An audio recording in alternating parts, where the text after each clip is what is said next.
Record button. All right, guys, here we go. So welcome to episode 15 of the Coaches Roundtable. We've had a couple of weeks off because of Christmas and New Year. And we also have a special guest with us today. So we've got Ian from Ronin Strength, probably one of the largest online, I don't know whether it would be the largest, but it's definitely the biggest in the UK from what I can see. It's one of those things where as a team we stay humble, but I think that it is beginning to become like that for us. With I can't remember off the top of my head, but last time I looked, we've got well over 100 lifters now, and it's all pushing in the right direction for us. We've been very, very lucky, very, very fortunate. So yeah, it's like I say, we're growing. We've got a hell of a team and a hell of a team of coaches as well. I'm a very lucky person to have been able. When Mr. Speed started Ronin, I was sort of took back in a little bit, like, really, you want me to help? And he's like, yeah.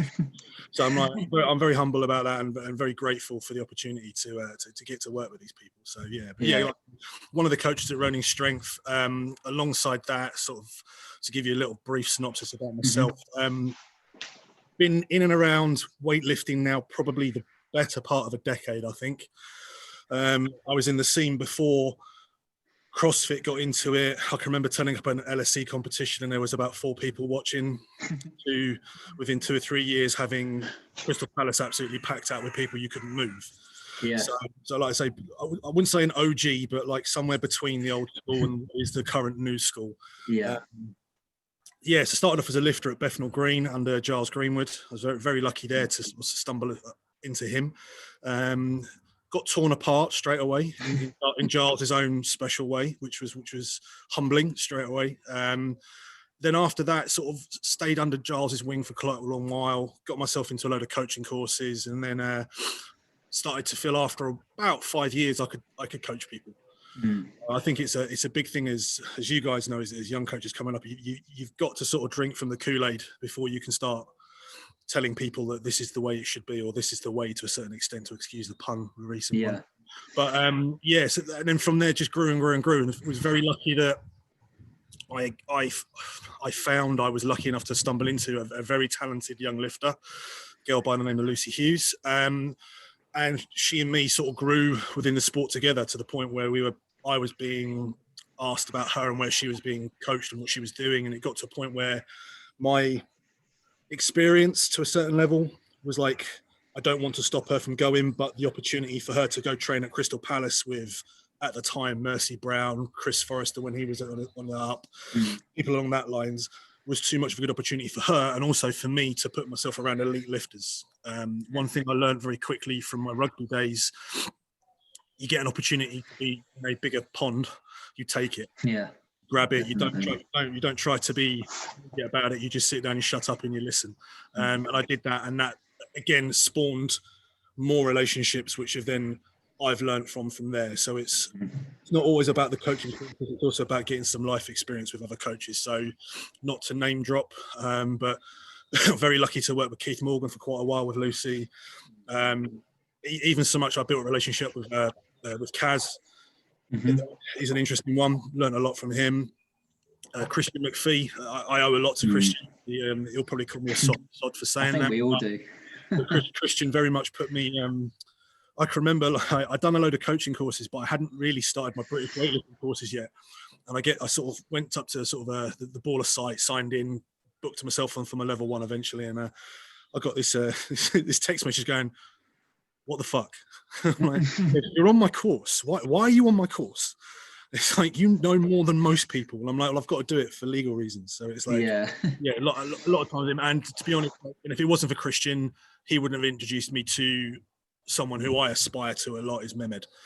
So Mehmed Fliatov, who looks after me a little bit. He's got bigger fish to fry with Speedy and some of the other athletes now, without a shadow of doubt. So I sort of bounce everything off of Mem to a certain extent. My lifting, as everyone knows, I do call myself the painfully average weightlifter. Ironically, it is painfully average, but in the masters scene, I'm pretty handy. In the senior scene, I'm average. I mean, last time I checked, I'm not going to count last year, but the year before, I sat in the top 10 for the supers. So, I mean, us supers, we're like big rhinos or unicorns. You just can't find us. So when you do find them, it's a bit of a miracle. So got myself lucky. But yeah, qualification for competitions wise, I did qualify for the Masters, Europeans and Worlds last year, but obviously that all went to pot. No, that was brilliant. That's a little bit about me. No, that's brilliant.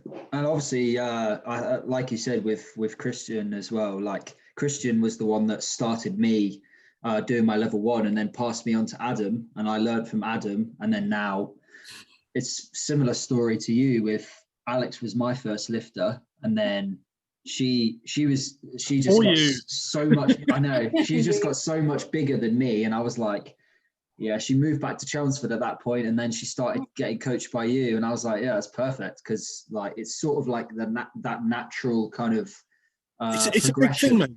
Yeah, because like I think I was talking. I'll get like hear the clang when we talk about this. Like me and Speedy were on Seb's podcast, and when we were talking about the progression of lifters through bits and pieces like that, and you get a lot of people that for some reason feel like they have to hold on to someone. It's like, why? Like, what are you good at? Like the things that I really pride myself on is that I'm very good with beginners. And I'm very good. I'm starting to, and it's down to Mehmed. I'm getting a very, very good eye at looking at things like that. I think Alex has been on the back end of that eye once or twice, with bits and pieces. But I'm not good at XYZ, but Speedy is. Mehmed is. So it's kind of like we've got this sort of unwritten rule within our sort of setup, and it's one that I've always sort of like I touched on it a moment ago. Is like if you've got a lifter that's progressing too much and you're not ready, let them go, but try to go on the journey with them.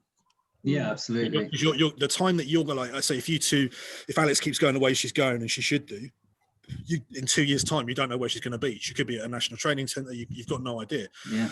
If you can be sort of like, can I just sit in the background and watch? Where's the harm? But like, because you'll learn. It is as simple as that. Like I say, I'd just sit there with a notepad, or in Lucy's case, I had my iPad on, just constantly recording her bits with Keith, and then going back and rewatching them and sort of taking on board his notes to her. So it was, it's one of those things, mate. Like I say, it's funny how it all comes full circle sometimes.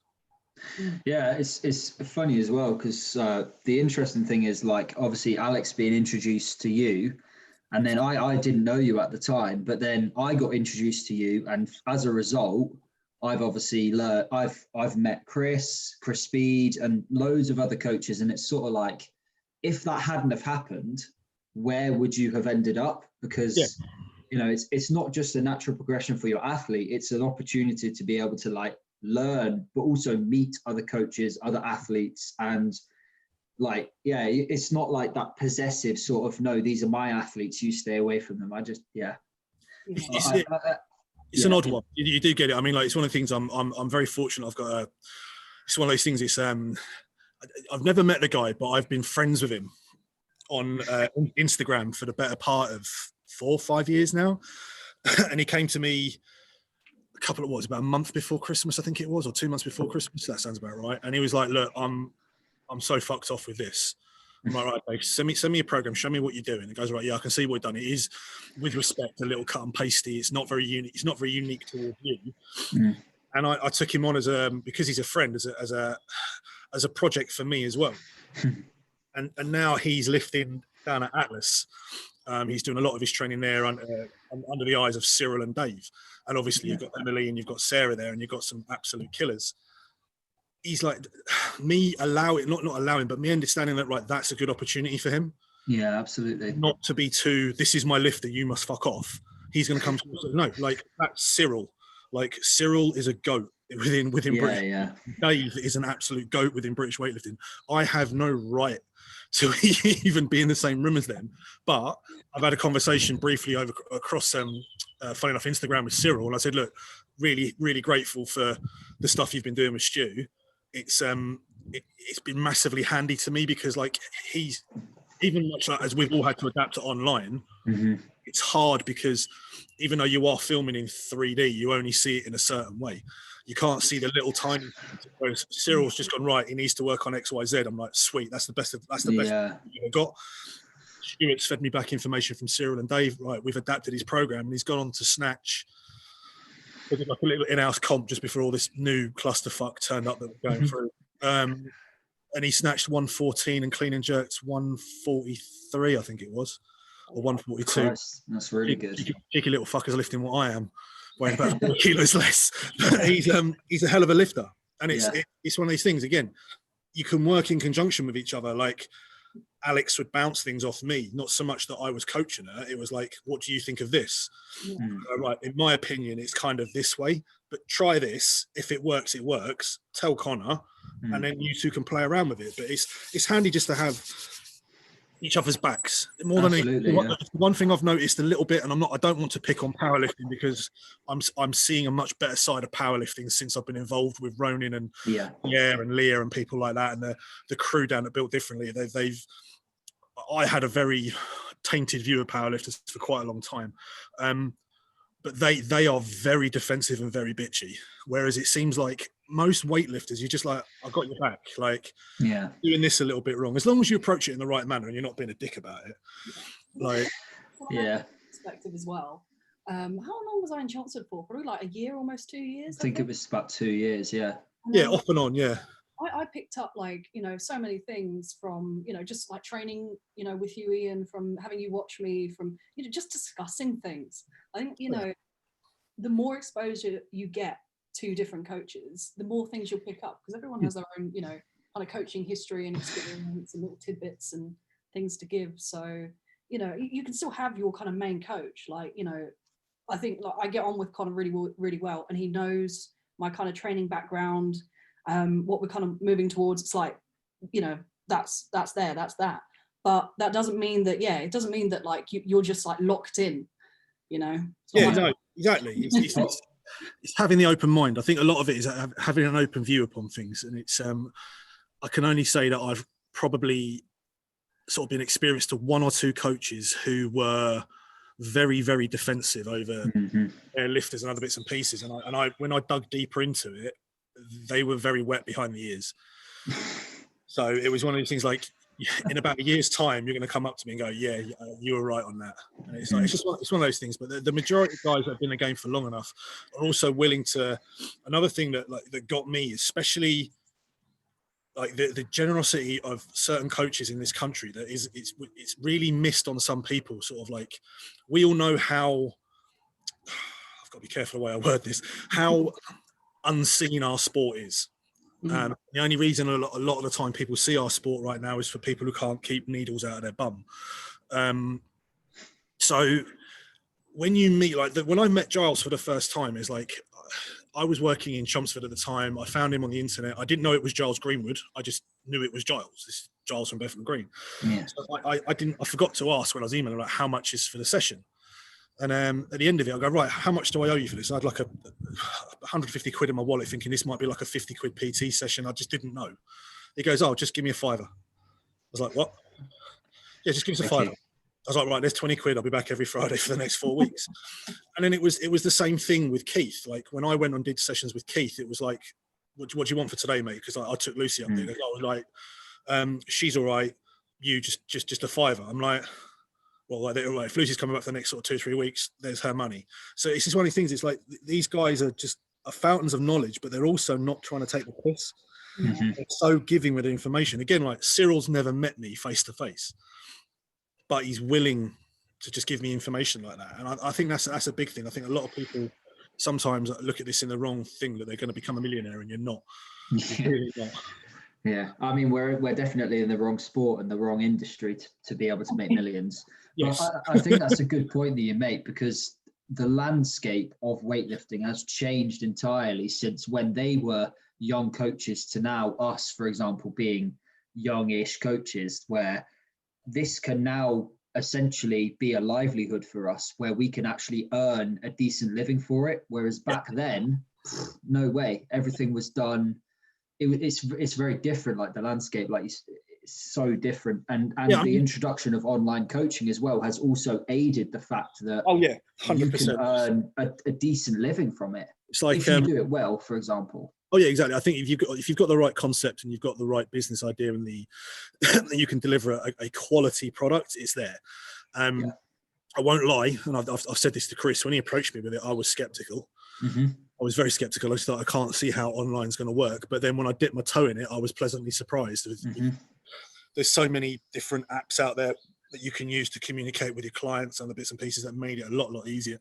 I was thinking I was just going to get given a list of clients and it was just going to be like my phone just constantly going off with WhatsApp. But it really did open up like that. And a cool thing is if you do look at it from a slightly different perspective, and it gives you examples of like how the new school is taking over from the old school. Like we all work really well in conjunction with each other.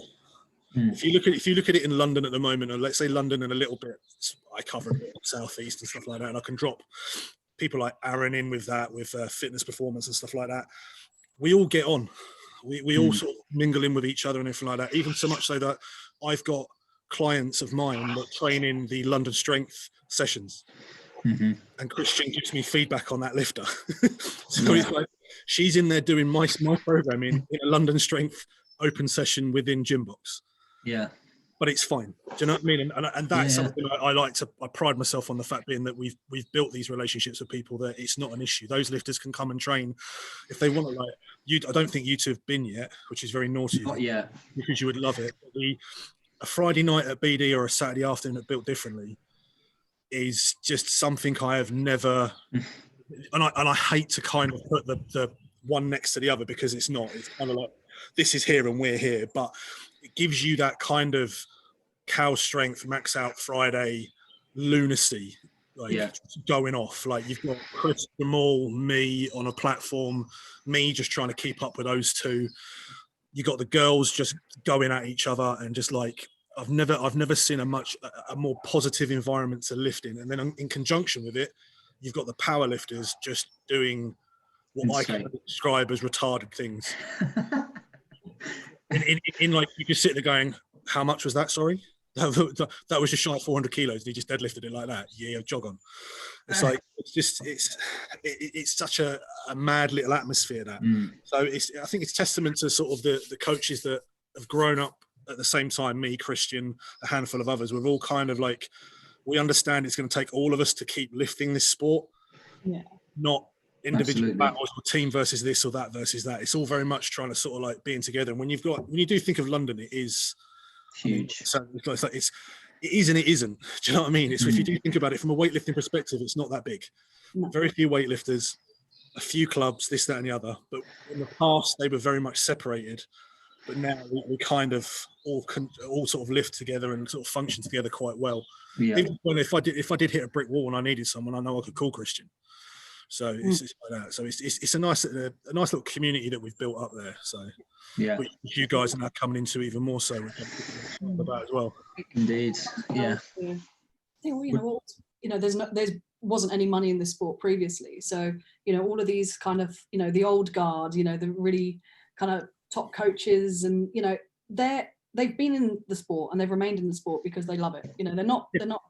They're out of it because they want to see the most out of their athletes. They want to see the most out of the sport, not for financial reasons or ego or anything like that. And it's like, kind of as a result, you've got such a kind of good community, because the people who are in it are not in it for the money. They're in it because they just fucking love lifting. Trust me, if I was in this for the money, I would still be doing my dead end, boring archiving job at a big London law firm and being miserable.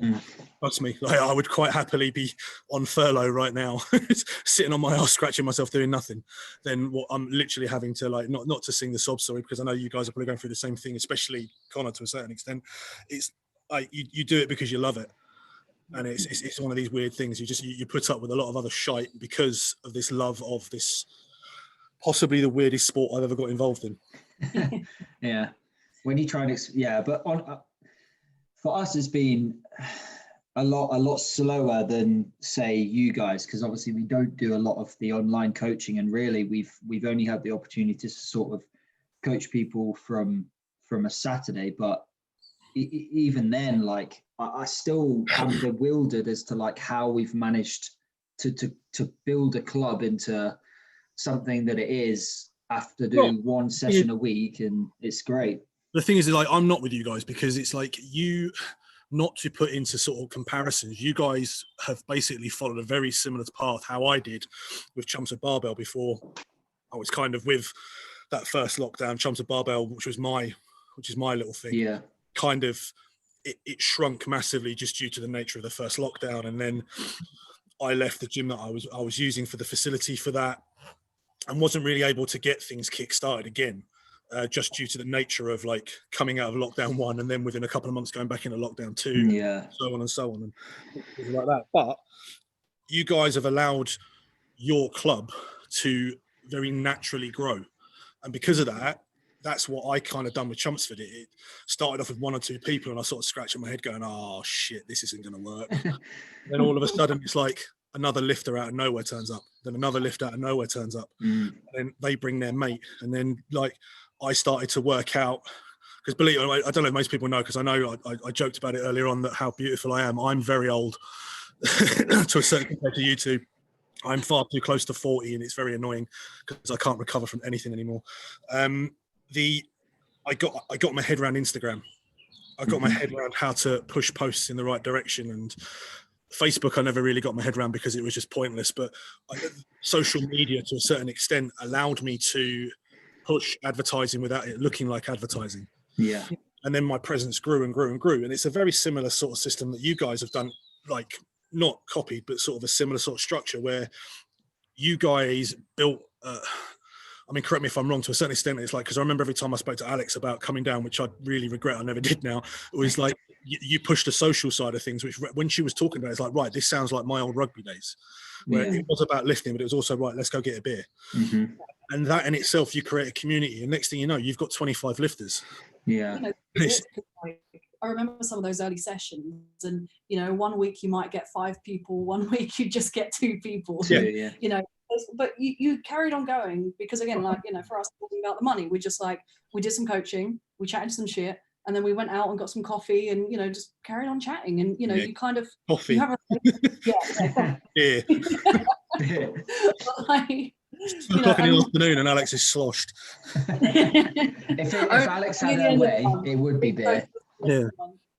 But But that's how you guys have grown. It's a nice thing to see, and that's the thing. It's like I built like what I did just off that, and then because of that presence, when I came to Ronin, it brought me as a product, and then our guys will buy more into you guys as a product because they're seeing that, and that's why you guys will. You're better to grow slowly than to all of a sudden explode on the scene and then lose everyone because you're not ready to take on a shite load of clients. It's like one of the big reasons Chris reached out to me is he was struggling trying to just get his day-to-day done. He needed someone to come in and relieve him of some clients, take on some newbies. And then it's because we grew very, even though like we're up to what we've got to, we grew very slowly. So we could be, our quality of product could be so high that we retained people. So even like during the lockdowns, it's like, right, our clients believe in us, like our lifters believe in us. So it's like they're all loyal. Like, so we had a very small like loss rate throughout the entire thing as well, which is good. So yeah, absolutely. Because it's like, you know, we found that people, like, you know, they come to the sessions because they want to do weightlifting, but then it's like, you know, the fact that they know that their friend's going to be there, or that there's going to be a social afterwards, or there's some big event to look forward to, and that's kind of what we found was driving the loyalty. And like, kind of as a result, it's like you know, your customer retention just goes through the roof, and you know, people who would come like maybe, you know, every so often just kind of like keep fit, and you know, are now there without fail every weekend, and it's just like, you know, they're there for the weightlifting, but they're not really. It's the same for me with rugby. It was like it got a point where like I was so broken I wasn't going to make it any further, and it's not me getting smashed out of my head on a rugby pitch that was getting me to go to training or anything like that. It was me actually going to the bar afterwards and seeing my mates. Yeah, it's one of those things. Sometimes it's just the yin to the yang. Some people like it can become about both. And the one thing, like, not to be too soppy, I think that we're all going through right now, we are all craving social interaction at some level right now. Yeah. So it's like I have this. I've seen a lot of people like moaning and like this, that, and I'm like, look, the kickback to this is like when we came out of that first lockdown, we just took on so many people, it was silly. So because people are like, I want to get back and lift, I want to get back and train. My PT sessions peaked because like people wanted to catch up. I can very much see a similar thing happening again, and then it then just driving its way back up again, and hopefully, touch wood, like that's the last time we have to go through this shite. Yeah, well, let's hope so. well, because we were really kind of after the first lockdown, we really weren't sure like how many people we'd have back at the sessions, what some people, having gone home or, just falling, kind of off the train as it were, and not fully booked like immediately. Every session, yeah. And, people want to interact. It's one of these things that the lifting can sometimes be the number two thing to what's going on right now. Especially when it's like we are not so much me now because I am in the twilight of my lifting competition phase. But when you've got no comps to go towards, it's you need to find something to sort of bite your teeth into, and sometimes that's just the social interaction of being around people. So we're all in the same. This is the other thing that I can like comparing. Like rugby, I was having coffees with half decent teams. That's the only way I describe it. You're in the suck together, and the suck is the same. Do you know what I mean? It's like we all know what squatting's like. We all know what the shit show is like. We all hate accessories. People that like them, I think, have got issues, and I think you're one of them, Alex. You like accessories far too much. But like jokes aside, it's just one of those things. It's just, I think the one thing that's going to come out of this more for most of the lifting clubs, I think in London and the rest of the country, it's just going to be the social interaction for a little while till Baller. And it's not a dig because I saw something. I don't want to cause controversy too much, but I saw that Baller launched their new set of online comps, and it's like, mate, we're in lockdown. So, hey, I don't want to be a Debbie Downer here, but hardly anyone's going to be able to train for these. It's like you from national competition. I said, I can't see me throwing up a masters level qualifier for the Worlds or the Europeans this coming year. All if I can do is literally pull and squat. And I can't up a barbell in the garden. So it's again, that's a side note. They need to keep money coming through. So I think it's going to be a big drive from social side of a social interaction side of things in my opinion. So I just want to train with people. It's like I'm already 2.5 weeks into this current lockdown, 3 weeks into it, and I'm like, well, if you're in tier 4 like we were, that was the week before Christmas, the week after Christmas, and now we're into this. So by the end of it, we would have gone through like an 8 or 9 week lockdown by the sounds of things. So it's like I just crave just like being back in a gym and just seeing someone else that lifts things instead of me looking at squirrels dancing over my fence. And honestly, I was squatting the other day. I think I had not to fucking flex it. I had 200 on my back. Just came out the bottom of the squat, and it's like if I could flip and show you, I would. Like where my squat rack or squat setup sets my next door neighbour's fence, there was a squirrel just sat there on the fence staring at me. I'm not here for your amusement, mate. I've got to put this back in a rack. Just racked it. And it was like a little stare off between me and the squirrel. It was very surreal. That's pretty funny. So, first question then, just to sort of jump off the back of what you were saying, not about the squirrel, but So one of our lifters, this came in like 30 minutes before the podcast, but I thought it would be a perfect one. So, is it safe to train outside in the cold? Just to sort of expand on that, like for example, doing a really thorough warm up, or is it potentially bad for the muscles, especially with waiting between sets? This is my life right now. It's one of these things. It's like it's difficult to answer that question fully without understanding what his program is right now, and if he or is it a guy or a girl? It's a female, yeah. So what she's doing or what you've got her doing. I mean, if I use me an example, it's like, even though I have a setup, I'm limited. So I was lucky in the first lockdown that I had a friend who sorted me out a load of flooring and bits and pieces. So I could, in theory, lift to like a medium level and drop weights and not worry about like missing a squat and stuff like that. Yeah. And for some weird reason, we had the nicest spring into summer that I've ever seen in my entire life, so much that I got a tan, which is unheard of because I'm a Scot. Believe it or not, from this accent you're hearing right now. So that was one thing, but the cold, I try to sort of, if I give you an example of my programming right now, I'm just focusing on one or two things and trying to keep the sessions as short as possible. I'm not going to make leaps and bounds and gains in my lifting right now because of the limitations of me not being able to lift a weight over my head and dump it. That's of a high enough percentage for me to get something out of. I mean, as Alex knows, and as you know, I train a Bulgarian-ish way. I call it more max effort training.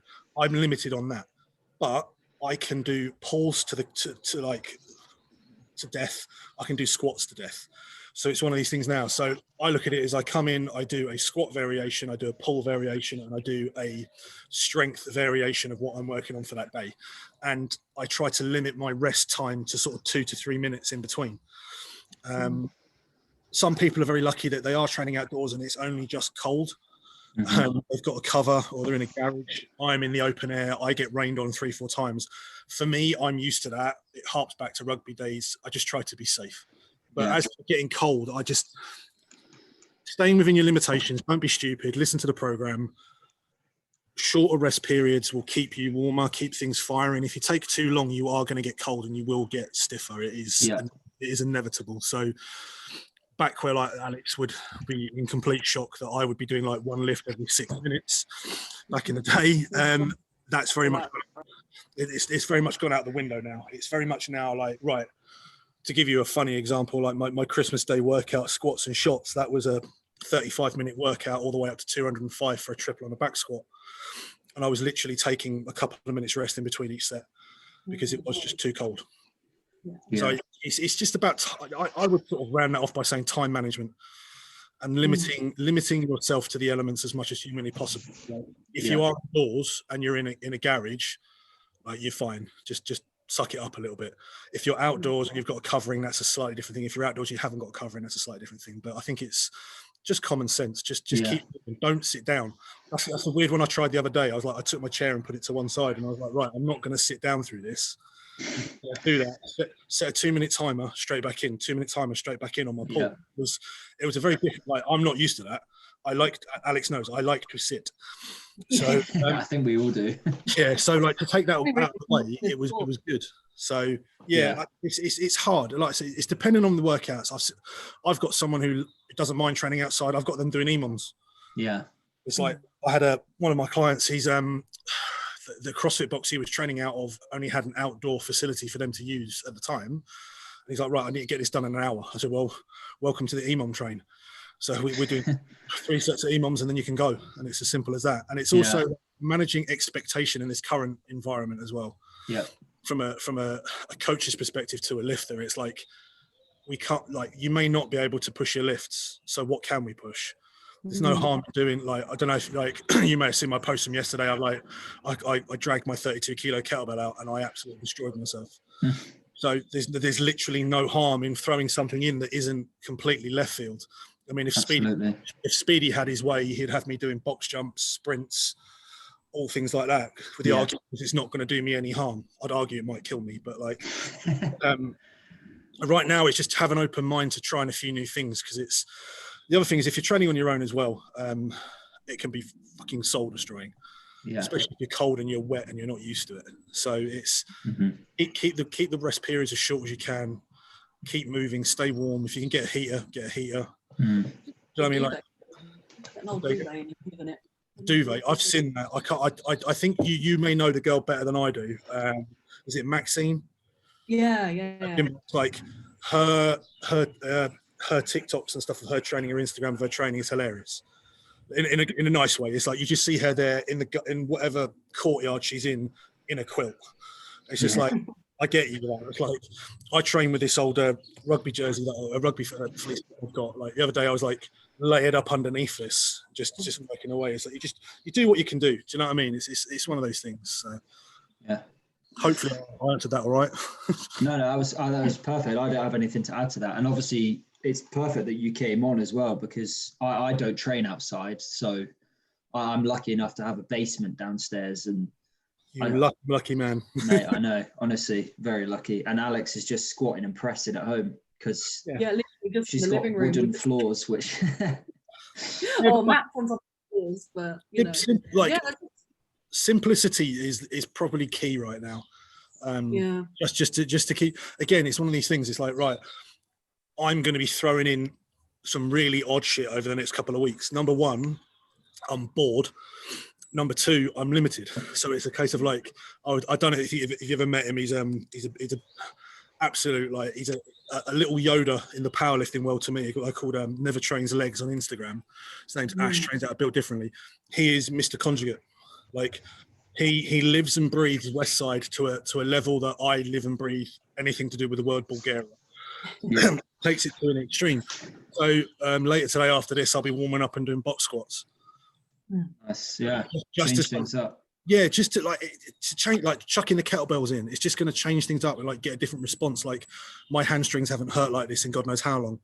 That's a good thing. So like, do you know what I mean? Absolutely. Like, it's just being able to chuck a few different things in. Like I've got my, I'm lucky enough that I've got my Alico blocks, and hopefully the rain hasn't rutted them too much, that I may try some jumping. Do you know what I mean? Like, it's not going to do anything that's going to cause me any problems. Yeah, absolutely. What's the next question? Anything exciting? Next question. Let me just pull it up.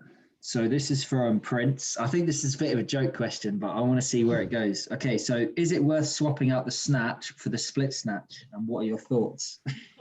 Oh, this is Prince. Prince, have you ever met? You've met Prince before, Ian, right? Yeah, I believe I have. Yeah. Nice guy. Interesting. Yeah. Made me think quite a lot. Yeah. Right, split snatch versus the snatch, as I call it, or as someone else would call it, the squat snatch. Squat snatch needs to be fucking shot. Split snatch from is a very historical lift. It was obviously from back in the day, and there's a load of arguments to do it for different conditioning reasons, and it can cross over into X, Y, Z. But if you've ever tried it, it's a clusterfuck. Like, honestly, it's like, it's hard enough, and I know Alex likes to do her little drawings on the floor to teach people how to jerk. It's hard enough to do footwork like that, but then to catch a bar with a wide grip, and then all of a sudden you're now pivoting to the tip of a triangle with any kind of weight. And I see people do it, and I think it's an amazing party trick now. But I think in this day and age, you would either power or full snatch. The only time I've seen the split snatch come in is in the masters divisions, where people are massively limited on their mobility. Yeah. And even I would push people. I've coached a lot of masters lifters. It's sort of one of my other strings to my bow. And I've pushed them away from a split snatch to a power snatch, because I still argue that the landing in a feet side by side situation is always going to be more. You're going to be more balanced. Let's chance you're going to screw something up and end up doing what I call a Michael Flatley river dance recovery from a kind of jerk position. And then you've got that wide grip. It's just, I've tried it once or twice. I think I got up to like 90 kilos once, and it scared the life out of me. Yeah.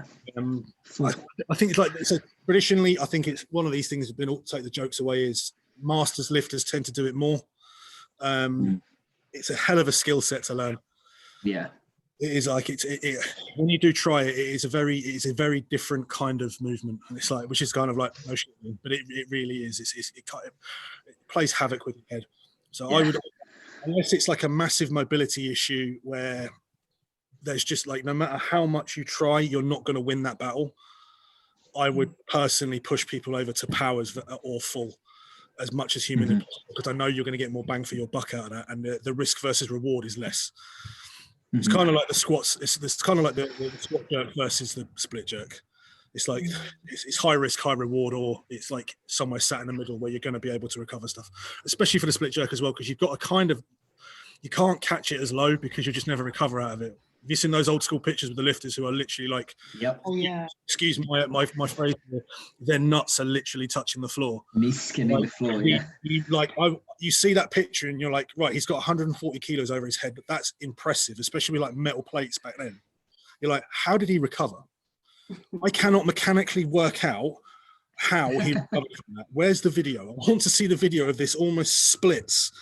And then what is he just literally slowly slid it? I just look at it and think there's no mechanical way he's got up. Yeah. That was a mislift. That's a fault. I took at the right point and it went wrong. But again, it's an interesting one. But me personally, I wouldn't use it. I would push towards powers, unless it is, like I say, a severe case of someone's ankles and sort of hips are so locked up, you've got no other choice. Yeah. As a last resort, Prince, give it a go. See what you think. Again, Prince, don't give it a go. It's one of these things. It's also like I try to give. It's one of the things that coaches is an interesting one. When someone comes to you with an idea, I sit there and I'm like, oh shit, here we go. Like, okay, have you tried it? They're like, no. I said, well, try it, and then let me know how it goes. And then you hear a crash and a bang, and you're like, oh shit, that was stupid. I'm like, right, we can move on now. But then sometimes I've heard, like, I've seen people do stuff like Lucy, for example, like she hated split jerks. Yeah.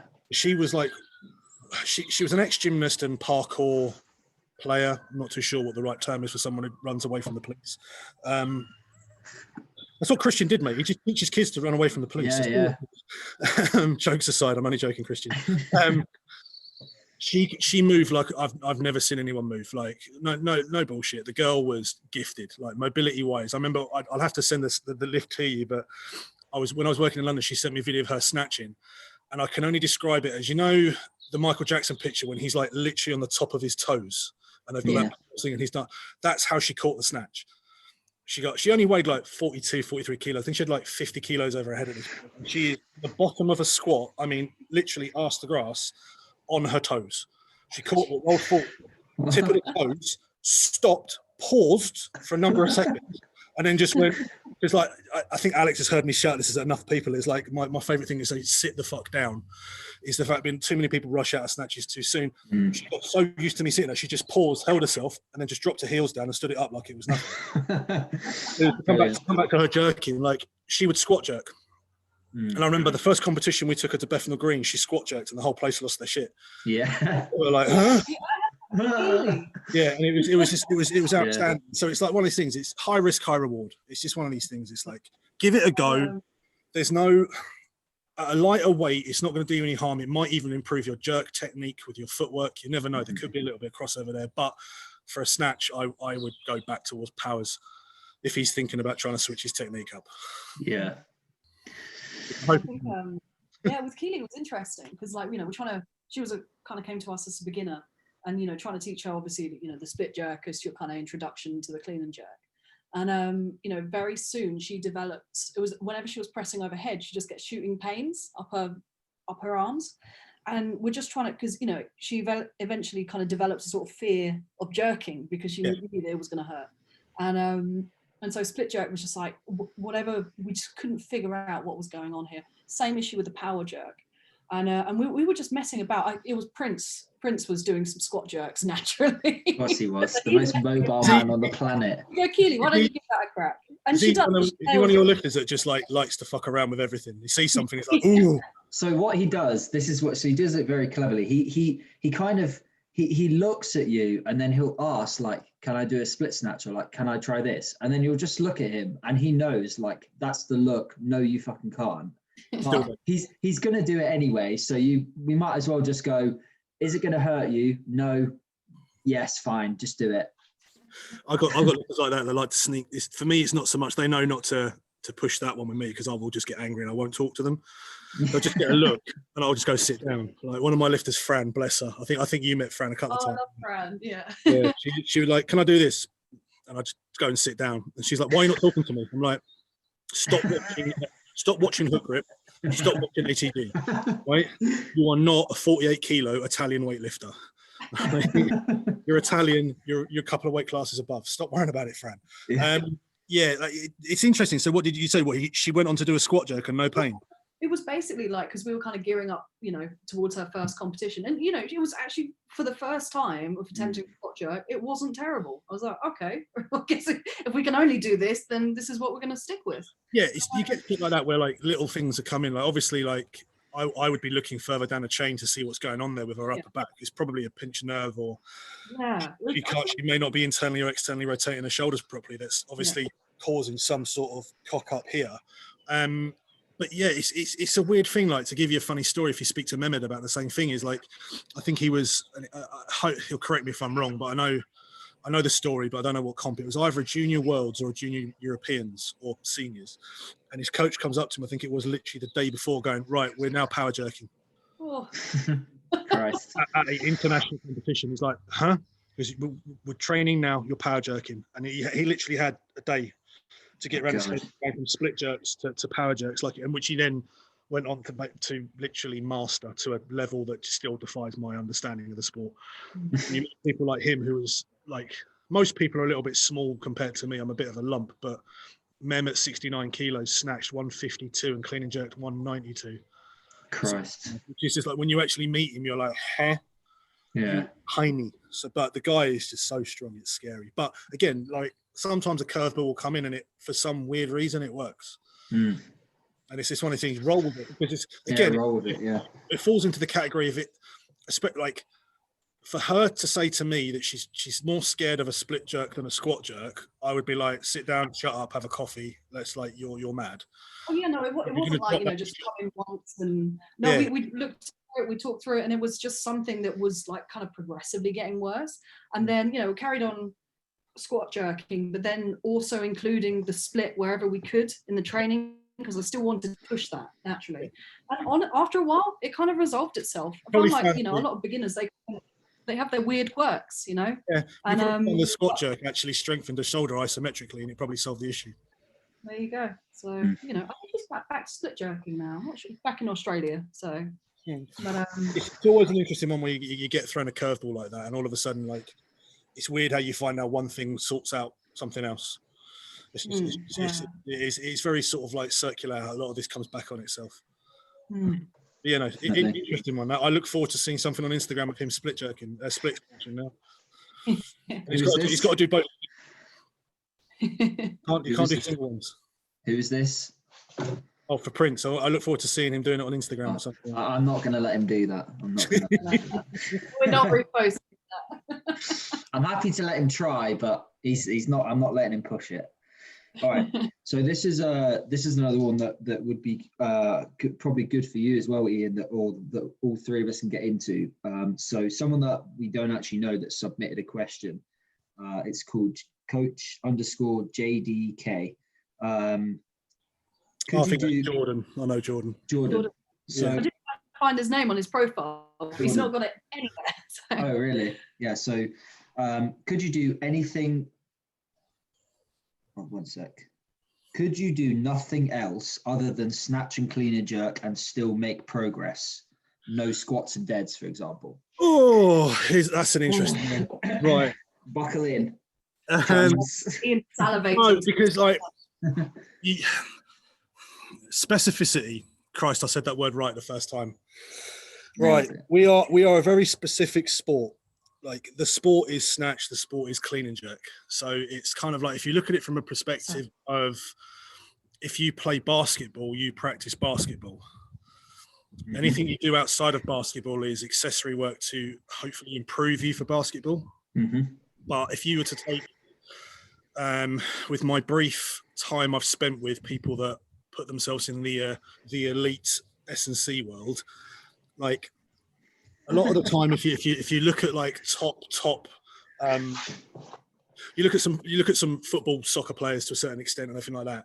A lot of historically, they've been very scared of letting athletes do anything else apart from football, because if you break someone that's worth 30-40 million pound, we can't have them making money for us on the weekend. So if you look at it from a top-down perspective, you'll find historically a lot of sports have been nervous of letting people do anything apart from their specific sport. If that makes sense. Do we kind of agree on that to a certain yeah level? Well, I mean, I still get that working with Tottenham. Like, some of the stuff that I do with the girls is not in line with what the first team would do, and I'm like, well, but the thing is, when you've got I think one of them is like, when you've got like LeBron James, like, he's already doing everything right to be where he's at. Yeah. What are you going to do that's going to improve the world's best basketball player? So I know I'm attacking this top down, but it'll make sense in a second. So it's one of these things, and like I know Mike at Lower had a similar problem when he was dealing with a couple of people from Arsenal, and I've seen it with bits and pieces. So to kind of come full circle to this, like, if you take the Abajayev model of the specificity of the Bulgarian program, as I understand it, and from what I spoke to Mehmed, is the more you got closer to the national squad to try and sort of like not go down a rabbit hole with this, the more specific it got. So if you speak to Mehmed about the training program he'd done back at, let's say, almost like a county or a township base, he was pushing maximal work, but it was within doubles, triples, fours, fives, blocks, hangs, so on and so on. He was coming in at the end of where Abajayev wasn't really the flavour of the month, but his programming was still being kind of utilised. The closer you got to those national training meets, the more specific you got towards the snatch, the clean and jerk, and so on and so on. If you're taking an athlete that is in the 1% of lifters and has been in the system from the start and their technique is absolutely flawless, with the weights that they are throwing around, there could be a good argument being very specific and only using snatch and clean and jerk. And I think I was listening to a podcast with Dave Spitz on it, and I don't know if you guys know the history of Cal Strength and Abajayev. They brought him over. There's some really funny podcasts about Abajayev, like mixing stuff in a toilet sink or toilet bowl to get the lifters to take, which Dave Spitz walked in on and was like, "Don't drink that, Uncle Mate," because they used to call him Uncle. Uncle's made that in the toilet. So it's like that. He even, like, supposedly he also wanted to get Spitz to get him a goat, which they were going to starve at the end of the garden because it had some hormonal response that you could then kill the goat and feed the lifters and get the hormones in the meat. Honestly, to Cal Strength, whose podcast? I don't know if it was with Seb or if it was someone else, but I'll try and find it and let you guys know. But it was, I was crying with laughter. I couldn't believe it. So to come back, like, it's that was supposedly his next step, like the third generation of the Bulgarian program. I think when he first came in, it was like much like a Russian system where they were doing a lot of complexes, a lot of this, a lot of that, and he kind of stripped like 90% of it away and went like, right, we snatch, we clean and jerk, we squat, we pull, and it just kind of took its natural progression. But with respect, I think this is Jordan, and with respect to Jordan, where he is within his lifting career, not a hope in hell. In a positive way, because he still has so much more to learn and to gain. And if you look at it on the journey of his lifting, he is very much in a intermediate stage, whereas something like being that specific is only something you're going to really do with lifters that are hardened, trained individuals. Because if you're only going to do snatch and clean and jerk, you're going to have to do a very high percentage of snatch and clean and jerk. As we know, like, we could go down the Prilipin's chart and all that, blah, blah, blah. You're going to have to train at such a high percentage to keep your strength levels at an optimum level for you to be effective. Yeah. Like, even though we use squats as an assistance exercise, it can help you sort of like stay in shape to lift. These guys are elite, and that's the difference. I don't think it's something that you can sort of do at an intermediate or beginner level. There's too many other, you're throwing too many other balls. It's like, you have to be, in my opinion, of an elite level just to do that. Because like, if you take even like one of our lifters, someone like Owen. So if Owen was going to take that, his daily system would be 2 or 3 training sessions a day. Either, I would say, it wouldn't, when you say specifically snatch, clean and jerk, it would probably be like morning session powers up to a maximum, afternoon session snatch up to a maximum, clean and jerk evening session up to a maximum, and then like that almost 5 to 6 days a week. Just another thing you have to remember as well, there's like, you're going to pay a price for that as well. Absolutely. Anyone who's done a max effort sort of training and anything like that, I mean, to give you an example, like, I spent, if we look at sort of like the last couple of phases of my training, and it was quite interesting to sit down with Speed and go over this, is like, after the second lockdown, no, after the first lockdown, I was on an absolute high. Yeah. Sorry, motorbike. Yeah, sorry. In the summer or the spring, doing Travis Mash's squat everyday program, which then was alongside a shitload of pulls and some very, very light work. Came out of that lockdown, and I had done so much GPP for the 3 months that I then went into one of my normal peaking phases for the European Masters. That's when I went into sort of my max effort work. I paid a price for that. At the end of it, my body was in bits. Yeah. With respect to me being 39, I snatched 125 weighing, I think it was like 118 or 117 or something. It was probably the lightest I've been in a long while. And I made light work of it. But because I pushed things so hard, I was in bits. And when I started to do the same process for the clean and jerk, I was picking up niggles left, right, and center. So it's one of these things. If you're going to use that kind of specific level of training to a high intensity, you then have to have everything that comes with it. You're going to have to see a physio. You're going to have to do recovery. You're going to have to eat. You're going to have to sleep. And if you're missing even 1 or 2 of those little parts out of that, it ain't going to work. Absolutely. The only reason I got away with what I did during as an older athlete was the fact being that I could literally roll out of my bed, eat, squat, go back to bed. I would honestly, I was sleeping so much, it was crazy. At the time I had an iWatch and I was recording it, and I was sleeping like 6 to 7 hours more than I was when I was working. So you put yourself straight into, like, I like to laugh and joke people like the gains chamber. Like, as soon as you're sleeping, you're fixing, you're repairing. So if you eat right, you sleep right, and you train right, you suddenly see stuff. My squats went through the roof.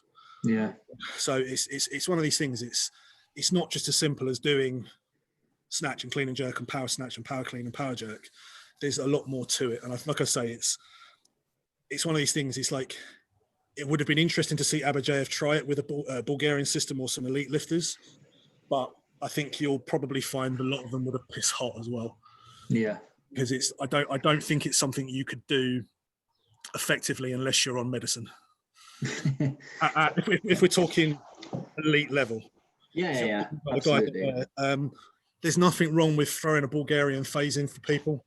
2-3 weeks of logical max effort work is something I think everyone should do. In my opinion, all my lifters do it. And anyone who's going towards competition, I work to sort of a max effort, a daily minimum and a max effort system, which is kind of like a watered down version of the Bulgarian system, but it does work. So, but yeah, like it's an odd one. It's the dream. I wish it was just a case of doing snatch and clean and jerk, but I'm not elite, so it's not going to work for me. But like, it's one of those things. Like, if it is Jordan, I think he's one of our lifters. It's something you can have a play around with. Bring it up. I know Speed coaches him, so it's something. Bring it up with Chris if it's something that you want to try.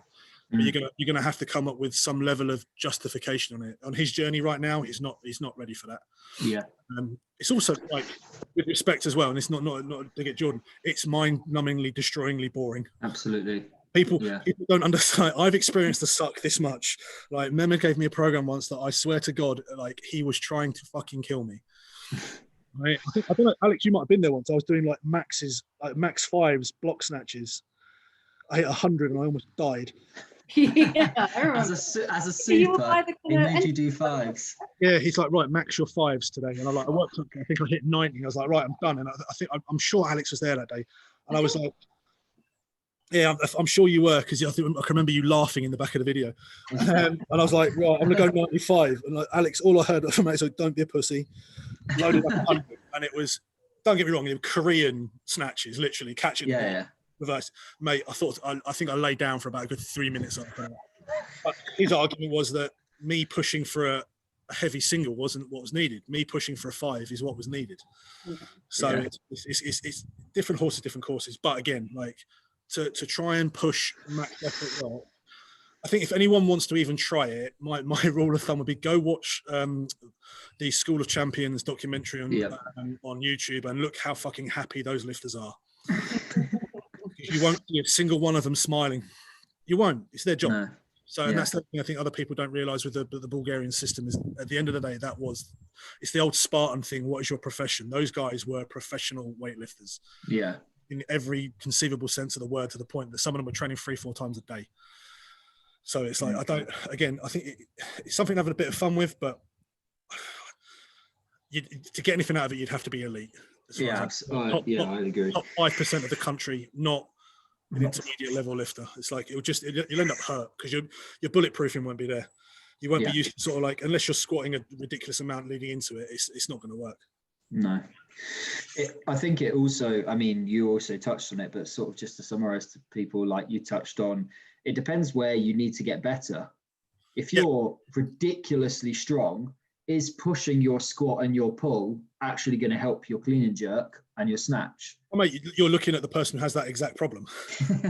It's like I have the complete opposite problem. Like if you like look at it not to weirdly flex, like I've always been a bit of an ogre, just coming from my rugby background. Being strong was never really a problem for me. Like, if I just do a squat program, 9 times out of 10, I'd PB it to the point where I think I had a hospital appointment a couple of weeks ago, came out of that really pissed off, and I went and back squatted 230 for a PB. So it was like, I was so annoyed. I just needed a win. So it's like that. I wasn't really specifically following anything. I was just trying to hit heavy doubles every time I trained. Yeah. So I just got used to it. I think that a little bit of anger, and then 2 days later, we went into this stupid fucking lockdown.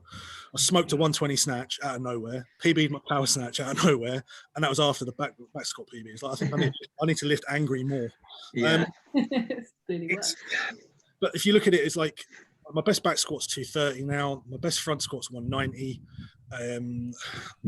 like Alex has seen it, and like it pisses speed off, which is one of my most favorite things in the world to do. I can panda pull off the floor 160. Like I've seen that. if I actually had any level of speed, I would probably be dangerous. But I'm just not quick enough to get underneath it. And I think I've clean panda pulled 205 to my nipples. So it's a case of like, I've got all that power, but I've got no speed. I've got me trying to get under the bar is kind of my thing now. And I made some big progress within that last stage where I snatched the 25, and probably should have snatched a lot more. But for me, like, I'm fighting two battles. Like I'm fighting like trying to keep up with the thing, and I'm getting old. I don't move as fast as I have. So it's one of these things. It's quite hard. So do I waste my time on doing the things that aren't really going to push it? I find normally, if my front squat goes up, my clean will go up. If my back squat goes up, my snatch usually goes up. So for me, there's kind of a yin and a yang to it. But right now, do I need to spend as much time on those? If we were in a perfect environment instead of a gym, I'd be pushing the lifts. Yeah, of course. Because I can almost go a little bit Bulgarian on the squats and keep my percentage within 90 to 100% for like there's like a death squat program you can do, a death ground squat, there's EMOMs, things like that, just to keep shit ticking over whilst I would be working on other things. So if we were in a gym scenario right now, that's my training program would be more developed towards my technical improvement on the clean and my speed under the bar and the snatch, because I don't need to worry about the squats. Yeah, all the pulls by the sounds of it. Yeah, not to come back to this, but like I'm stuck with what I've got here, so I'm just in a maintenance phase here. Yeah. So yeah, it's one of those things. It's like, and like you say, your problem's been strength. I think to a certain extent, at some point, so was Alex. It's like you guys are very efficient lifters. Like, where's your squats to your front squats to your cleans at the moment? Oh God, just trying to think. I've done 107.5 for a double, and my best clean is like 97.5. Yeah, so we're in that kind of stage where it's very efficient. Yeah. Well, I have no, like, you know, that's why I've been pushing, you know, the squats and the presses and all this, because it's like, you know, it's as you say, like strength is my weakness currently. If I can add to that, you know, my technique's decent, so it's going to get realised in the lifts. 100%. You move well. There's you definitely. It's been very nice to watch you progress as a lifter from when I first met you, because like you can see that the things that you and Connor have been working on, that steady progression is how it's going to keep moving forward for you. But it's one of these things. I find it's like you either get people like me that are like very adept to getting stronger, or you get people like you that might be you find technique very easy, but getting strong really hard. Like Farah, she's Farah, one of my lifters. Like she's in that. She's just weirdly strong. Yeah, no, she's strong and fast. Like she comes from sprinting and a bit of gymnastics. She's got that background, which is nice. But like she would weirdly not, like, it's not a dig at her. She'd weirdly not train for a little while because she got busy at work and come back in and still be within 10 kilos of her best front squat, and it will still look easy. And she'll come in and like, I've watched her clean up to like near enough 100 kilos. Like with barely any squat. Like it's just one of those things. So it's a nice battle. It's one of the good performance for this sport is that it is always sort of like flipping you on your ass and going, right, you need to go away and work on this. It's like that. Like Stuart, the lifter I'm working with, he's in the army. He had some technical stuff wrong, but he also like inadvertently allowed his strength to drop. He equaled his best front squat. Was it 2 days ago at 170, which he hadn't got anywhere near in like 3 years. And in that competition, he PB'd all his lifts. So it's just one of these things. It's like identifying the weakness, make the weakness your, excuse the profanity, make the weakness your bitch. Your bitch, yeah. And then you'll see things improve. It's really weird. Like for me, like because of my history in rugby, my shoulders are just jacked. Like snatching for me is a very, very easy thing. It doesn't faze me. But clean and jerks, my shoulders don't want to externally rotate because they've been dislocated so many times, and other bits and pieces, and like with my neck, it's just like this is just literally concrete. There's not a lot I can do with it. So the bar crashing on me is a horrible thing. So for me to counteract that, I've always had to have my front squat so much higher than my clean, because I know that if it crashes on me at like 140, but I'm front squatting 190, as soon as that fucker settles, even if I have to sit in the bottom, I mean, you've seen this. You've time where I have no human right to have even caught what I've attempted to catch, and I just stand it up like it's nothing. Yeah. Because I have to have that deficit to sit there and like allow my body to absorb all of that force, just because I can't get into, like, I'm getting better slowly, but it's breaking me. But like, because I can't get into that perfect catching position. So it's just, it's one of those things, isn't it? At the end of the day, it's an interesting one to sort of, what battle do you fight? Absolutely, yeah. In an ideal world, if you've got no comps, I would say you want to be, it's the best saying, you want to be attacking the low-hanging fruit. If there's low-hanging fruit that is there, it's there for a reason.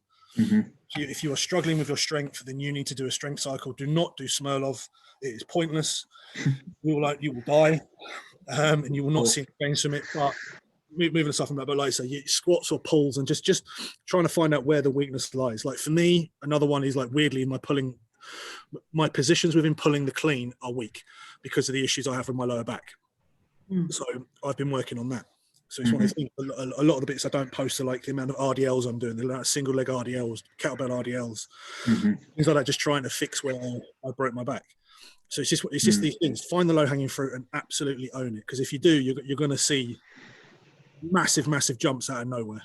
Yeah. No, that was great. All right. Do you reckon we have time for one more, or should we save this one? Mate, I'm not going nowhere. All right. Another one. All right. This is probably going to be quite a long one.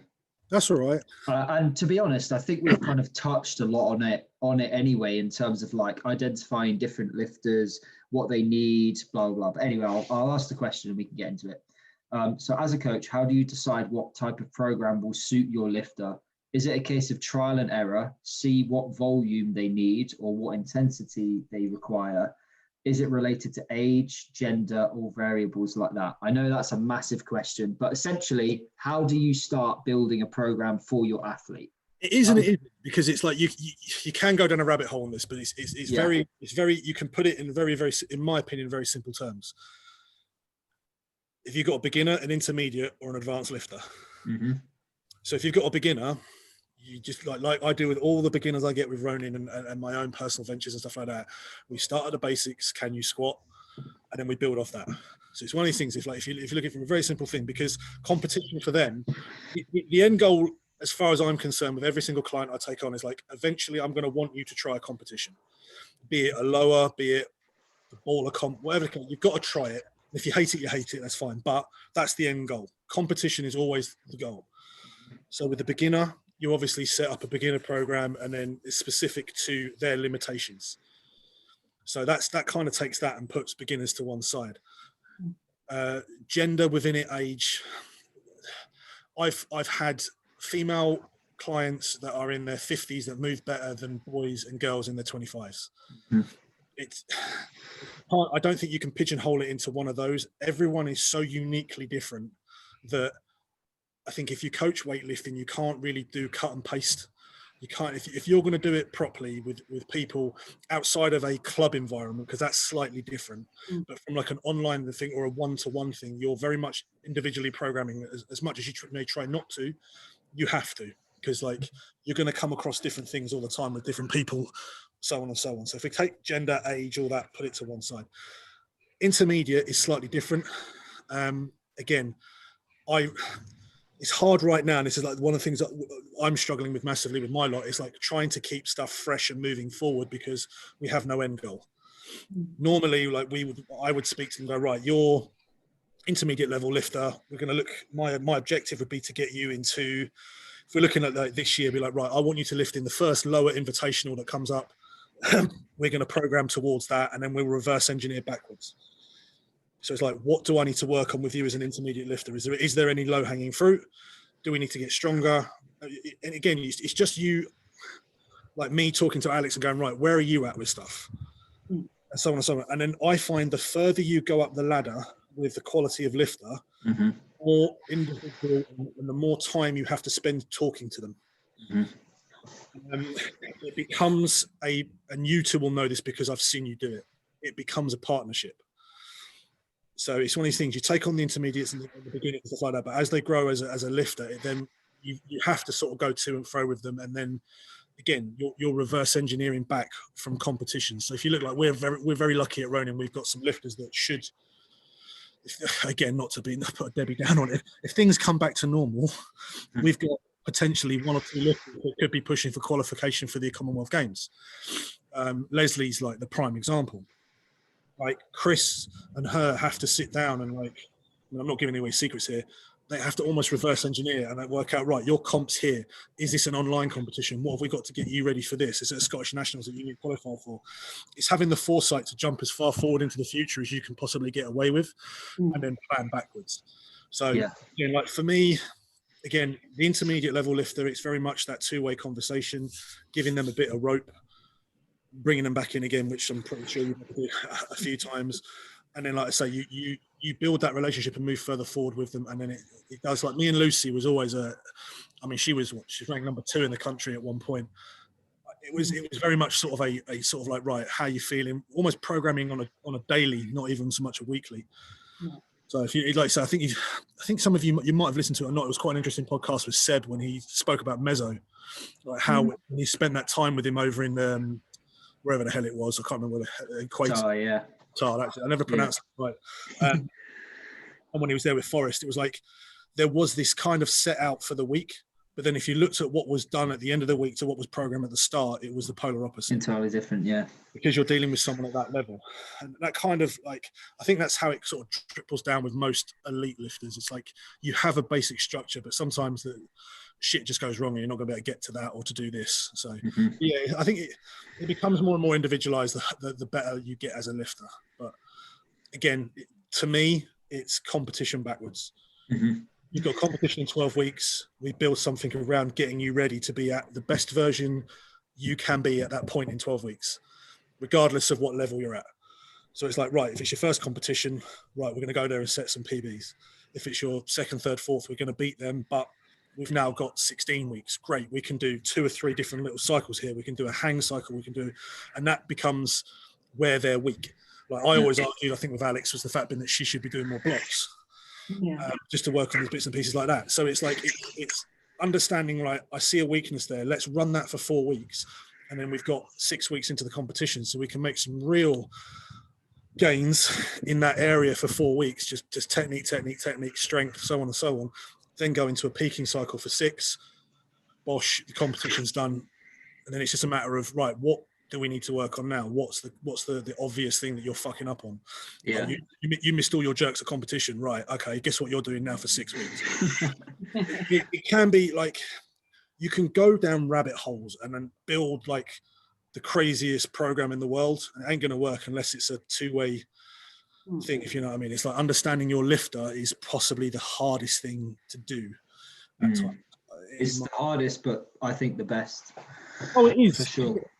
People looking into this sport don't realize the chess battle that this sport is, and it's like nothing I've done before. I mean, I've been lucky that I played rugby to a good level, but like you can't hide behind anyone.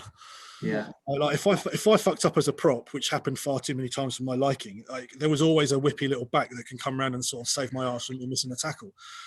I missed one lift in competition with Mem coaching me, and he tore me a new arsehole. You've only got 3 choices. You've got 3 chances, and that was it. So it's like to put that kind of pressure on yourself, and then you walk out in what can only be described as lycra that just is not flattering on anyone, especially in front of a couple of hundred people, and it's deadly silence. It's like that's what always makes me laugh when I hear, not to sort of go on a tangent on this, when I hear CrossFitters talking about like their best lifts and stuff like that. Like, how many times did you try to snatch that 110? Oh, I did like 45 goes. Well, doesn't really count, mate. Yeah. Like if I had 45 attempts to do something, I could probably PB most weeks. So it's like that whole we've been there in those the local meets to national meets. I think have you done national yet, Con?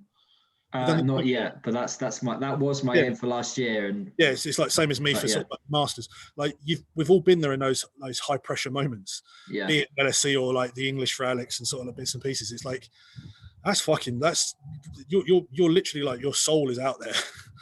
Everyone look at. I fucking like. I almost don't remember. Like everything just kind of goes on, almost on rails. Yeah. I feel like on so many competitions, just like. It's just because it's the same platform, it's the same bar, whether you're like Crystal Palace, Bethnal Green, Rico Arena, doesn't matter. Like if you can, I think you get seasoned within it, but still, like there's nothing quite like it. Like I've played rugby in some quite big crowds, and it's like you get pulled on by it, but silence is a fucking deafening thing. Yeah. It's like I remember my first competition, like lifting with Giles coaching me in the background and me walking out, and I will quite happily say I shit my pants. I proper shit myself. So it's like I say, but yeah, coming back sort of full circle on that, the programming again, you can go down with the most scientific based percentage by week, by increment and stuff like that. You can be as technical as you want to be, but at the end of the day, it's just looking at like. I find the most best things that work is keeping shit simple. I was just gonna say, like, just to jump on your point, but like I think kind of as coaches, there's definitely like a bit of pressure to like, right, okay, you know what you're doing. So, you know, the more complex shit you put into it, surely the better it's gonna be, right? Wrong.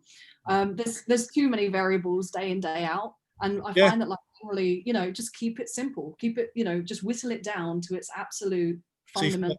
See, for me, like if I give you like a brief synopsis, like to a certain extent on something like that I would program for someone is like, for me, I think, and Alex, you've seen this, Connor's seen a bit as well. Like I give my intermediate to sort of advanced lifters a lot of rope. So we will do a movement that's specific to them what they need to work on, but we're going to do it to a max effort. So in theory, if it's like, right, you've got to do block powers with no contact because we're going to work on you trying to control your leg drive a bit better or so on and so on. That in itself is going to limit you going to a true lifetime PB. But you're still working to a maximal effort till you miss or there's a technical breakdown and that's when we stop. So I use that kind of coaching philosophy within the snatch and the clean and whatever variations I use to it. But you can't argue science when it comes to getting stronger. So if you're going to push max effort in the snatch and clean and jerk, for example, on different variations, you can't then do max effort to a certain extent on squats because one's going to counteract the other and you're going to end up being potentially overtrained as clean athletes. So I'm a massive fan of the Russian squat program. It is the most simplest, effective thing. Near enough every single person I put it on, like 99% of them PB every single time. So 6x2, 6x3, so on and so on until you hit 6x6 and then you go into peaking phase. That just kicks along in the background. Simple. It's done. It's the reason why the Russians have used it for God knows how long in different formats and stuff like that. It's because it works. So, but again, it's like you've got to look at the battle. So that's the kind of way I would look at that scenario is like you can still push max effort with intermediate to advanced lifters. Beginners, it's very much reps because you've got to learn motor patterns and sometimes you've got to teach these guys how to squat even before you can get them doing a snatch or a clean. I had an argument with someone a little while ago. It was like, why have you got them doing this? I'm like, they can't squat. Without trying to be a bore, I'm not going to put them at risk making them do cleans when they can't even rack a barbell and do a squat. So it's like, of course they can't clean. If they can't front squat, they can't clean. So it's like, right, what can we do in the interim to get them ready for a clean? So, right, we're going to do a load of squat mobility. We're going to do some front rack mobility. We're going to do these bits and pieces. But at the same time, we're going to work on your pulling stance off the floor. So when it does come to the full point, we get you to clean. We've sorted out. I've got a drill that I won't say I designed the drill, but like it's called pull to knee, then deadlift. So just getting them used to being in a really solid position at the knee, so that because that's always a weird one for people trying to learn the double knee bend. And then when they come to do the full lifts, it's like it's already ingrained in them. So it's like I say, it's just like again, beginners, techers, reps, intermediate to advanced. You're looking at a little bit more rope and trying to build that relationship with them. Al, have you got anything to add to that? I don't know if I can. No, I think you pretty much covered it. I mean, for me, the main thing is, like you said, get to know the athlete, understand what you need to identify in terms of weaknesses, or also what they're good at. Because sometimes in a program, if it really is hurting, they need to have things that they enjoy and they're good at. Oh, God, yeah. You know, because like I've been through some of the worst training cycles in my life, but I know that if I've got hangs, I'll be happy because I bloody love hangs above the knee. So I can give you as many squats as I want, as long as I give you some hangs, you'll be okay. Nope. Of course, the other thing to remember as well, like And I sometimes I can be a little bit too old school at times. I'm a little bit too hard on people, but it works at the end. Is we're here to have fun. Absolutely, yeah. The guys that get to the advanced level, you haven't got to worry about them too much or elite to advanced, sorry, it's because they're already in the, like their boat's already sort of pitched up and ready to go. Do you know what I mean? They're in the fight. They're seeing an end goal. They're seeing a Commonwealth qualification. They're seeing their first British, so on and so on. So like those guys, you don't have to worry about. The other ones, sort of like at intermediate level, it can be so fucking disheartening. Like bless her, I had a masters lifter who she hadn't PB'd in 5 years, and I was like, right, okay. I looked at it and I looked at her lifting and this, and I was like, right, the reason why you're not doing it is because you've got some really glaring technical difficulties. I said, trust me on this. If we get these things up, that will come. And actually, it did. And she's like, I can't believe I've PB for the first time in such a long time. I said, but yeah, it's because you were missing certain things. And I think also lifters, I learned this the hard way when I first started messing about with the Bulgarian stuff. You put the emphasis on the wrong thing. Like Spitz again, like I say, I'm a big Cal Strength fan. He done it and he explained it like an ever expanding spiral. When you first get into the sport, your learning curve is like that. 4 weeks, you PB. And guess what? In another 6 weeks, you PB. Before you know it, this spiral is like here. I hadn't, up until like last year, the year before, like I hadn't PB'd in like 2 or 3 years. And it took for me to really strip shit back and work on stuff and things like that, and understand that circle just keeps getting bigger and bigger. Like that's a way of looking at it. Yeah, and if you think about it, like all of a sudden you take a kilo PB of something that's fucking amazing. Like I remember, like just coming out of the lockdown, I hit going into lockdown. My best snatch was 120, and I started to do my peaking phase, and I hit 121. Weirdly, I was more happy about 121 than I was when I snatched 125 about 3-4 weeks later. Because it took me, I think I put it on my Instagram for shits and giggles. It was something like 1 year, 250 days or something like that since I'd last PB'd my snatch. Yeah. So but if you look at the battle in a different perspective, like Schenkel was one of these guys that would have somewhere written down every single individual PB he's ever hit. I've started doing that. So I've got big Excel table with just like basically every exercise. It's fucking surprised you in a fucking spreadsheet. There you go. You got a graph and a pie chart as well, Barney. Yeah, got little graphs, little pie charts. No, but like, as you're saying, like, because I'm always checking, like, oh fuck, we got squats. Okay, we've got 4s today, for example. Okay, what's my best? How am I feeling? Let's push it, even just by a kilo. And you've got all these little, it's like all these little increments add up, but the only way you know how to push them is if you can open up everything or your notepad or whatever, and check it and go, okay, all right, I've got some scope here. Or like, you can even see the relationships between the two. You've got like between 1 and 8 reps, and like you're looking, well, everything's quite tight in the 1 to 5 rep range, but then 6, 7, 8, there's a huge gap there. So I know that I can push a bit harder there. I know that there's something to be gained. And so you're kind of like always raising this bar just even slightly, and just that's across the board, like every exercise that you do. And it's a good reference as well. Like, if you haven't done something for 2 cycles and you come back to it and you're like, shit, what can I do from blocks? Power snatch from blocks. What's my best power snatch? I don't remember. The best way I look at it is like it's having a daily win. Yes. If you can walk into, I remember again, Cal Strength thing, like Mark Bell, a guy who does a really good, interesting podcast. It's a massive fucking podcast, to be fair. He's the owner of Slingshot. He was in Cal Strength doing a little seminar, and he said, how do you PB every day? How do you set a PB every day? You do something different every day. Yeah.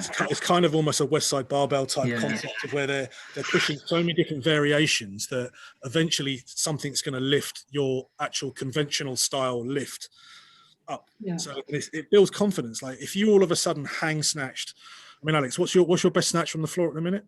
75. Right. So if you suddenly hang snatched 80, when you got to pull that from the floor, you're like, oh, bitch, like that's not an issue because I've literally gotten under it before. So just exactly these little things. If you can raise all the little assistant style stuff, be it like if you're more into complexes or like different variations, like all those little things will add up. It's a bit of almost a Russian sort of like way of looking at it. All these complexes they do and everything like that, and all of a sudden they're lifting 30 kilos more. It's all these things do add up, and they do that. But fundamentally, it's having that daily win.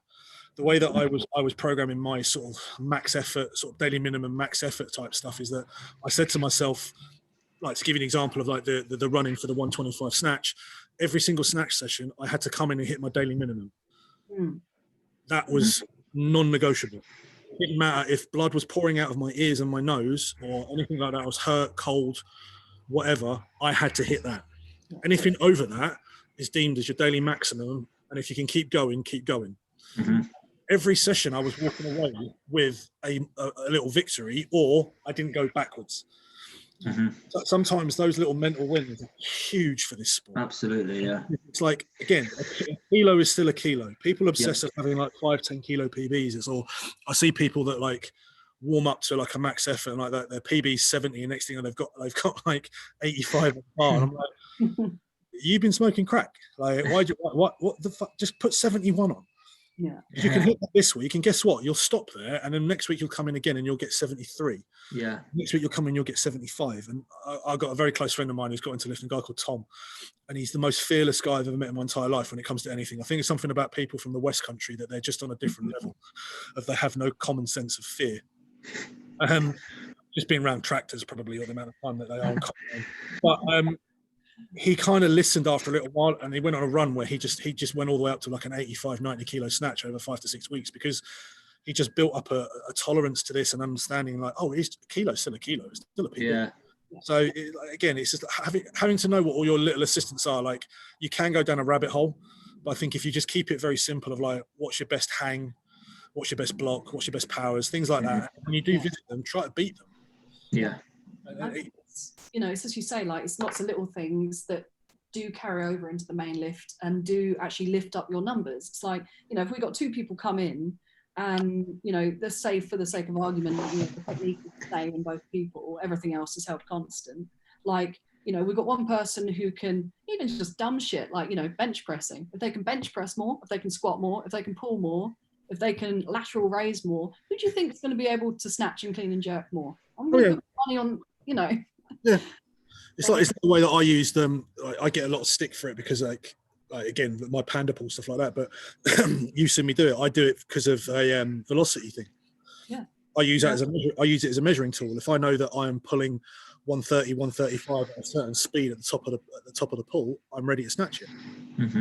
But it's like little battles like that get me ready to attempt bigger lifts. So again, it's a very individual thing. But like I said, there's a lot of people put the emphasis on like, oh, I need to make my snatch go higher. No, just number one, with all the respect in the world, you're an intermediate level lifter. You will probably make an English. You might make a British. You're not going to be an elite lifter. Just enjoy the sport. Yeah. And let that journey go and see what happens. Yeah. Prove me wrong and like go snatch something massive and clean and jerk something massive. But right now, that's where you are in your journey. Enjoy it, have fun, bring all the little assistance lifts up and stuff like that, and you'll probably more than likely snatch a PB or clean and jerk a PB. Yeah. I remember you coming to Chelmsford and you hit a block clean that was a PB, wasn't it? Yeah, it was like 6 kilos. Yeah, and then, like, I think a couple of weeks later, you were just literally annihilating everything off the floor. Yeah, it was just, and it was still the same back in lockdown. Obviously, I've been dealing with a knee issue for the last two years, but yeah, I'm trying the same theory. It's literally just every session, just a little bit more, a little bit more, a little bit more. Tendonitis in your knee, or? Yeah, I had. So they thought it was a partial tear of the meniscus, which luckily it isn't, or it wasn't. And then it's basically just tendinopathy because I have Oscar Schlatter because I had ADHD as a kid. So it's like jumper's knee. Yeah. A lot of terminal knee extension work for you. Yeah. A lot of banding stuff. That normally settles my left knee where I had it fixed. I get it really bad. Yeah. Or like where my patella tendon just takes on so much more pressure than it should do because of where they put the ligament grafts in my knee. The graft, yeah. So I can empathise at a massive level. So yeah. Just knee extension work. Get on a leg extension, mate. Yeah, well, it will soon fuck off. Yeah, well, I did that because I kind of neglected it for the first year, and then it was only last year where I was like, right, let's actually get this sorted because everything had just gone stagnant. I was still Well, training, but it madness. wasn't like a I can push now. I can just get in and lift. Yeah. More for like a mental health perspective, to be honest, more than anything else. It's mad how much, like, I think with the, I've touched on it before, I think with Alex, like, and I'll quite happily talk about it with you guys at another day. But like, I suffer with my own demons and my own depression and stuff like that. And like, just to be able to squat. Yeah. But if I can do anything else, I'm happy. Yeah, exactly. So it's just one of the things. It's like, it's amazing how much it's really shown. The word essential is a very, very sort of touchy subject right now, but us being able to do stuff is important. Yeah. And we're not runners. I don't understand this concept of people, oh, you can't go to the gym, go run. Motherfucker, I'm not running. I'm 100 size of me. I'm 120 kilos. Like, I'm very dense. It's the reason why I do not go into swimming pools and I do not run. I will literally sink like a lead balloon, or my knees will be the size of balloon by the time I'm done. So yeah, that's fine. But yeah, mate, like I can empathise on that battle with you. So yeah, but like, so I saw a therapist, like a sports therapist, to get my knee sorted, and ever since then I've been doing like lots of mobility work, and I've, touched wood, had no problems for the last sort of 6 weeks. So I'm finally starting to creep things back up gently. I can empathise with that. Like with rehab and my knee was one thing. I wasn't a lifter then. I was playing rugby, but like my back is constantly like that. The amount of like, I don't post it because it's literally the most mind-numbingly boring crap that I do. It's like no one wants to see me doing dead bugs. It's not pretty. I'm a fat lad lying on the floor with my belly hanging out. It's not. But the minute I was very lucky that we've got the gym I used to work at. There's a very, very talented physio there, a guy called Alex, and he really rammed home the importance of like dead bug, bird dog, Stu McGill's top 3. Yeah. It's one of these little things, like I laugh and joke with Alex doing all our assistant stuff. There are some things that are just a necessity. If you want to be even an advanced intermediate level lifter, if you are not doing some basic stuff and some basic prehab and rehab, you are going to get hurt. This sport is weirdly unforgiving. Like scrummaging has I think scrummaging for the better part of 20 years toughened me up to a certain extent, but being crushed daily by weight is a completely different matter. If your body's not prepped for it, you're going to get hurt. Absolutely. Yeah. Mastering those bits is really important to me. What was that? Sorry? So mastering the mundane and getting those really crappy things out of the way. Oh yeah. That's where the money's made. Absolutely. Yeah. The boring stuff. Yeah. The boring it's crap. It has to be done sometimes. Yeah, absolutely. Yeah. I've actually been doing, you probably know, do you know, I can't remember what his full name is, but it's called like the Patrick Step Up. So I followed knees over toes guy like maybe a year ago, and I saw him do a Patrick Step. This was about a year ago. I tried it this was just after doing the rehab with the sports therapist. And ever since then, I do that in my warm up now. It's not an accessory exercise. I just stick it in my warm up because it makes my knees feel nice. I'm Googling this now because I'm interested to see what it is. But look, there's loads of little things like that when you do stuff. Just like the squat off a plate? Yeah, it's basically like a Poliquin step up. It's knee extension work, VMO. Yeah, exactly. Yeah, great stuff. Like stuff like that is like, especially for like, I know it's going to go on a tangent. It's if you're stuck at home and you're like me, you've only got a squat rack and stuff like that, and you need to do single leg work. During the summer, I did loads of those. That's another, because I couldn't get onto a leg extension, so I had to find a different way to doing lunges because as a fat lad, I hate lunges. So this was a fun way to try and almost like progress to a pistol, which never really happened. It's a great warm up. It's also a great accessory at the end of the day to get a little bit extra single leg work in. So I think as we all build up little routines that we do that we find that we see benefit in. Absolutely. It's like if it warms your knee up, great. If it needs to get a little bit of weight through that leg at the end of the session, even better. Yeah. I personally, again, it's going to be ironically me using the word. I love a Bulgarian split squat. They're horrible, but they're stupidly effective. I like split squats, but I don't like Bulgarians. Yeah. Like it's one of the things that Horrendous. I'll always try and find. I've got some. I think it comes back to my rugby days. I'll always try and find the sickest way to do something, because if it's not like really testing me, I won't do it. Yeah. So it's like one of those things. It's like planks. I have to try and find the worst version for me to do. Otherwise, I will not do them. But yeah, like little things like that. Like so, I coined the phrase "mastering the mundane" from Travis Mash, a coach I look up to a lot. He's massive on it. You look at, like, I know it's a bit of a touchy subject. You look at Westside Barbell; those guys are creating some of the strongest athletes in the world. Yeah. I know you kind of have to go #PEDs, but regardless of that, these guys are lifting monstrous weights. But when you look at the way that their training program is built up, it's a very small percentage of them actually doing the lift. The rest of it is special awareness exercises built around them getting stronger.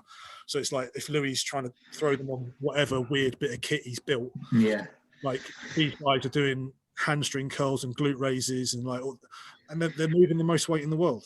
So, or some of them literally have. So you have to kind of go, they've got some sense there. Absolutely, yeah. But I've seen it before. Like there's again, Ash built differently. The guy will do a bodybuilding workout before he even starts lifting. He's like, mate, you're not tired. He's like, no, you get used to it. And he's going around every single machine at BD that's specifically towards what he's doing for the day to prep him and get him ready. It's fascinating to watch. I tried it once and I was knackered. So I thought, no, I'll do it at the end. So it's just, again, it's one of these things. It's like you as lifters and as coaches, as you move forward, you'll learn your prep things, your little things that work for you and stuff like that, and you'll just imply it. And then what will happen is that they'll pick up the weird things with Alex drawing shit on the floor. And that, footwork wise, like I think I jerked like 105 the other day. It was perfect. But again, it was. That float didn't even hit the water, and she was out of that like a bloody great white. Oh yeah, I know. Love one. Yeah. But you talk about her boxes, she's going to come at you like that. Yeah. Oh yeah, love it. So, but yeah, no, it works. At the end of the day, it works. So. Yeah, it does. Yeah. Awesome. All right. Well, I think that's all the questions that we had. So yeah, Ian, first of all, thank you so much for giving up your time and coming on. No, mate, not a problem at all. Like I say, it's a pleasure. Like I say, it was nice to be asked. So it's happy to sound off on my opinions at any point if you guys want a slightly angry Scotsman's view on anything.